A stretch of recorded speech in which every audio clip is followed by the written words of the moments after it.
오늘 본문에 보면은 부활하신 예수님이 제자들을 찾아오십니다.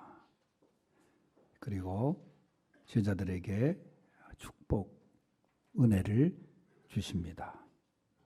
당시 제자들은 예수님이 십자가에 돌아가시고 또 그 일로 인해서 자신들의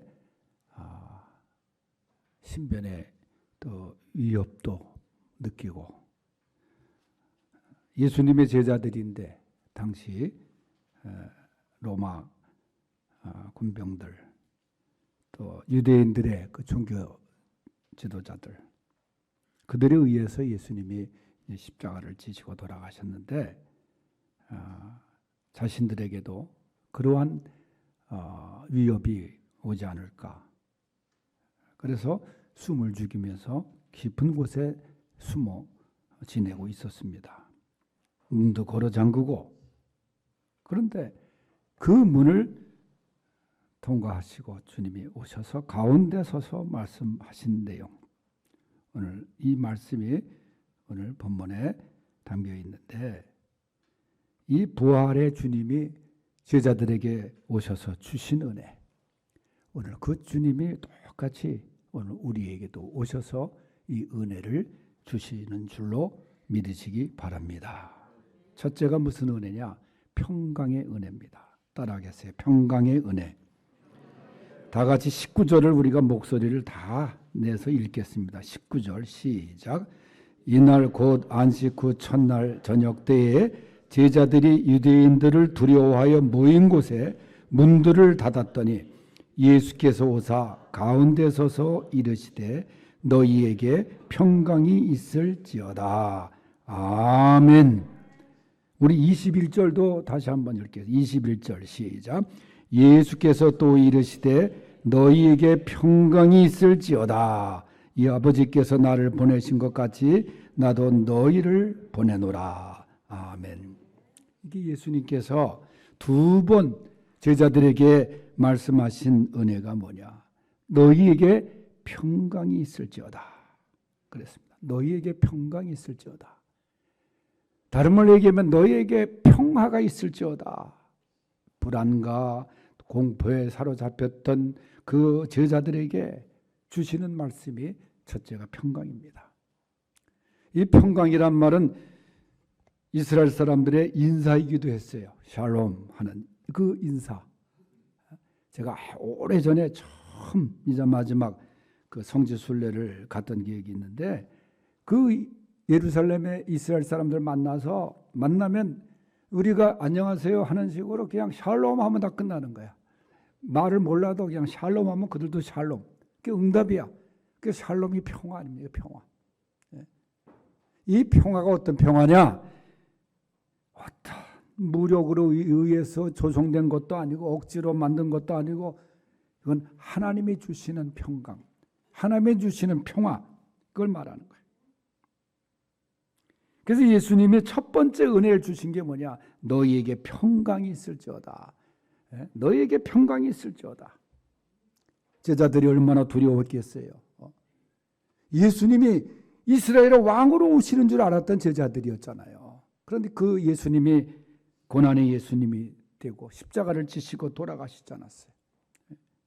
그래서 그들이 숨어 있었던 거예요. 근데 오늘 보니까 안식 후 첫날 저녁이라 그랬어요. 주일 저녁입니다. 그런데 이미 주일 아침 새벽에 예수님이 부활하시지 않았어요? 그리고 간간히 소식도 들려왔어요. 막달라 마리아를 통해서, 또 제자 중에 베드로를 통해서도 예수님의 무덤이 비었다. 예수님이 빈 무덤. 여러분, 예수님의 무덤은 비어 있습니다. 저 예루살렘에 가서 예수님의 무덤이라고 서로가 주장하는 무덤이 있는데, 그래도 하여튼 예수님 무덤 비어 있어요. 석가모니 무덤엔 석가모니의 그 유골이 남아 있겠죠. 공자의 무덤도 그렇고. 그러나 예수님의 무덤은 비어 있어요. 부활하셨기 때문에. 스스로 부활하시지 않았습니까? 제자들이 그런 이야기를 들었는데도 불구하고 그들은 믿지 않고 있었어요. 설마 했겠죠. 그런 가운데 예수님이 나타나신 거예요. 그것도 가운데 딱 딱 서서 계셨어요. 얼마나 놀랬겠습니까? 누가 보면은 이 모습을 보고 제자들이 두려워했다 그랬어요. 유령이라고 생각한 사람도 있었어요. 그러자 예수님이 그런 제자들을 향해서 손과 발에 못자국을 보여주고 옆구리에 창자국을 보여주면서 내가 이렇게 해야 너희가 믿겠느냐. 네. 여러분 이렇게 우리의 사람은 말이에요. 의심이 많아요. 네. 또 제자 중에 또 많은 말이죠. 내가 직접 그것도 저 못자국을 만져보지 않고는 믿을 수가 없겠다. 더 나가서 얘기를 합니다. 예수님이 얼마나 어떻게 보면 또 답답했겠어요. 그렇게 예수님의 말씀 속에서도 내가 사흘 만에 다시 부활하리라 말씀하시지 않았어요. 그런 제자들에게 예수님이 마음을 열어주시고 축복을 하시기를 너에게 평강이 있을지어다. 이거는 그저 형식적인 인사가 아닙니다. 예수님이 이루신 평강, 예수님이 몸 바쳐서 십자가의 대가를 지불하시면서 우리에게 누리게 된 이 평강, 우리가 사실 하나님과 분리되었던 죄로 말미암아 그런 죄인들 아닙니까? 예수님의 십자가를 통해서 우리가 하나님과의 화평을 이루고 그래서 우리에게 평강이 임하게 되는 겁니다.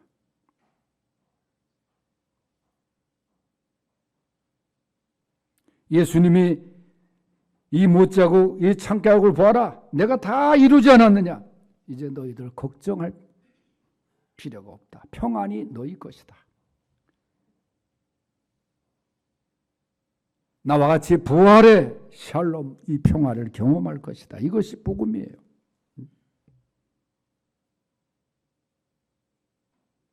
평강은 모든 근심, 걱정, 두려움에서 해방되는 것이고 또 하나는 하나님의 모든 축복을 적극적으로 누리는 상태를 의미하기도 합니다.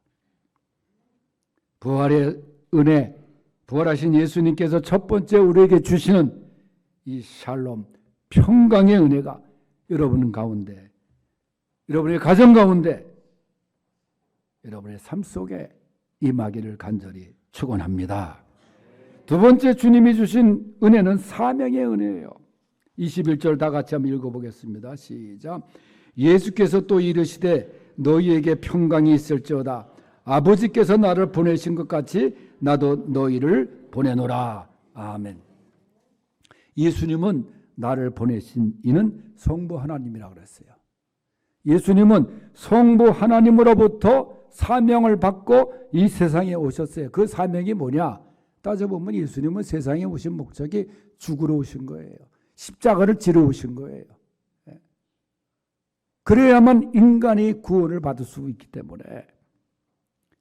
그래서 최초의 선교사가 누구냐? 이렇게 보면은 예수님이라고 할 수 있어요. 그 보내신 분이 누구냐? 성부 하나님이에요. 선교의 시작이 바로 성부 하나님, 아버지 하나님. 선교의 가장 핵심이 뭡니까? 조금 전에 얘기한 바로 평강입니다. 예수님의 죽으심과 부활을 통한 평화. 다른 평화는 사실 진정한 평화가 아니에요. 여러분 평화를 원합니다. 오늘 장로님도 기도하셨지만 이 세상이 얼마나 지금 전쟁판이고 싸움판이고 말이죠. 곳곳마다 평강이 요구되는 그런 삶의 현장이 아닙니까? 그런데 이 평강은 세상에서 말하는 평강, 그건 뭐 억지로 말씀드린 대로 뭐 힘으로 이루어지고 제 앞에서 이루어지고 그래서 평안해지고 그게 평안이 아니에요. 그건 다시 또 솟아나게 돼 있어요. 하나님이 주시는 평화입니다. 이 평화를 주시기 위해서 하나님이 예수님을 보내셨어요. 그런데 나도 라는 말이 있습니다. 여기 말씀해 보면은 나도 너희를 보내노라. 여러분 부활의 주님이 우리에게 사명을 줘서 보내신다는 거예요. 여러분 선교사들만 보냄을 받은 선교사가 아닙니다.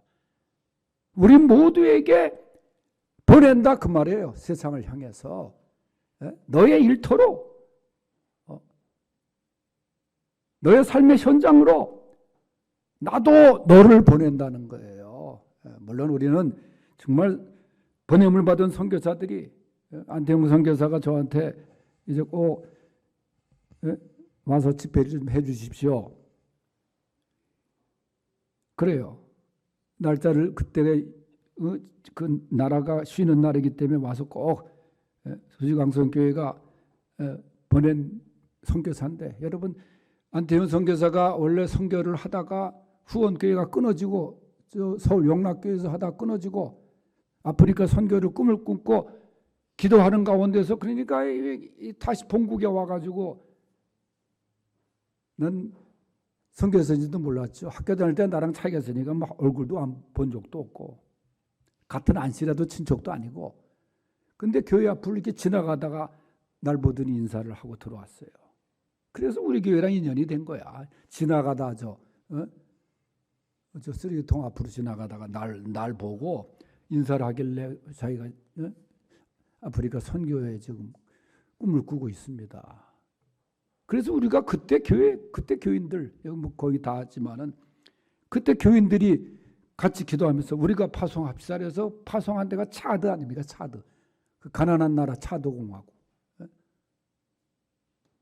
마침 제 친구가 해양수산부 장관 했던 친구가 있어가지고 우리 교회도 왔었고, 그 친구가 지시해가지고 컨테이너를 그 아프리카 내륙 지방에 있는 그 차드이기 때문에 바닷가 있는 나라도 아니고 또 내륙으로 옮기는데 컨테이너를 한 대를, 그때 어느 교인이 200만 원 줬나? 티코가 말고 대우에서 나온 거 또 하나 있었는데 그것만 마티즈 한 대 중고를 사가지고 컨테이너에다 싣고, 그래서 그걸 파송하지 않았어요. 글로. 그래서 지금도 이 아프리카권을 놓고 선교하지 않습니까?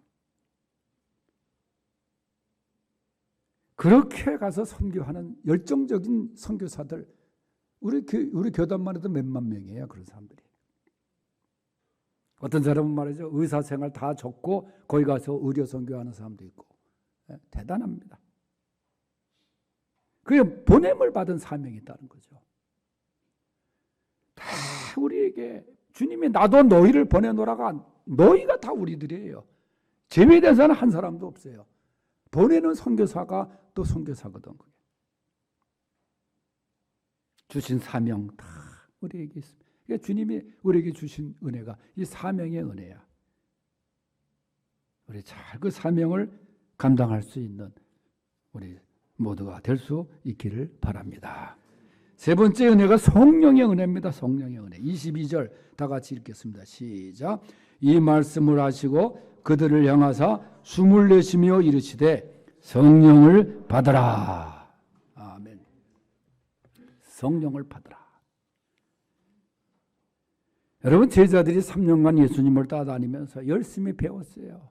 노트에 적기도 하고 실천도 한번 해보고 실패도 하고. 그런데 어떻게 예수님과 함께 3년 동안 예수님과 함께 동행하고 그랬던 사람들이 결정적인 그 십자가를 지시는 그 고난의 현장에서 다 도망을 치고, 도망친 것까지는 뭐 그렇다 하더라도 부인하고 저주하고 말이죠. 그렇게 사람들이 변할 수 있겠어요. 여러분, 그 이유가 가장 중요한 게 뭐냐면 그들이 성령의 체험, 성령 충만함이 없었기 때문에 그래요. 우리가 성령하는 이 성령을 받아야만 되는 거예요. 성령 받지 않고는 믿음 생활을 할 수가 없어요. 성령이 내 마음속에 믿게 하셔야 믿어지는 거예요. 어떻게 믿겠어요? 2000년 전에 돌아가신 예수님의 십자가의 보혈 다 말라서 없어지고 그랬을 텐데, 이게 다 우리가 믿게 되는 것도 성령이 믿게 하시는 거예요. 우리가 하나님 앞에 드리는 것도 이 성령의 역사가 있을 때 달라요. 그 모습이 다른 거예요. 그런데 제자들이 이 성령 충만함이 없어서 예수님께서 말씀하십니다. 성령을 받으라. 그리고 사도행전에 가보면은 성령 충만함, 성령의 역사가 이 제자들을 막 정말 역사가 일어나가지고 제자들이 막 다른 사람이 되지 않아요? 말씀을 외치고 전도하고 목숨 걸고 전하고, 그래서 성령 행전이라 그러지 않습니까? 사도행전. 사도들의 행전이 아니라 성령의 행한 일들이 얼마나 역사가 컸는지. 부활하신 주님이 주시는 귀한 은혜가 바로 성령의 은혜입니다. 오늘 이 자리에 여러분들에게 성령 충만함이 있기를 간절히 축원합니다. 왜냐? 주님이 주셨는데 우리가 받아야죠. 그걸 거부하거나 안 받으면 안 되잖아요. 성령을 받고, 바람과 같은 성령, 조용한 이 성령, 이 성령의 역사는 다양하게 우리에게 임하지 않아요. 성령의 역사를 거역하거나 무시하거나 우리 할 수도 없지만은 여러분 순종하고, 그저 주님이 말씀하기를 부활의 주님이 성령을 받으라, 그 능력으로 살아가는 우리 모두가 될 수 있기를 축원합니다. 하나님 아버지 감사합니다. 오늘 우리 모두가 부활절 예배를 드리면서 부활의 주님이 주신 은혜에 동참하기를 원합니다. 평강이 넘치게 하시고 이 사명에 불타오르게 하시고 성령의 충만함으로 나가게 하여 주시옵소서.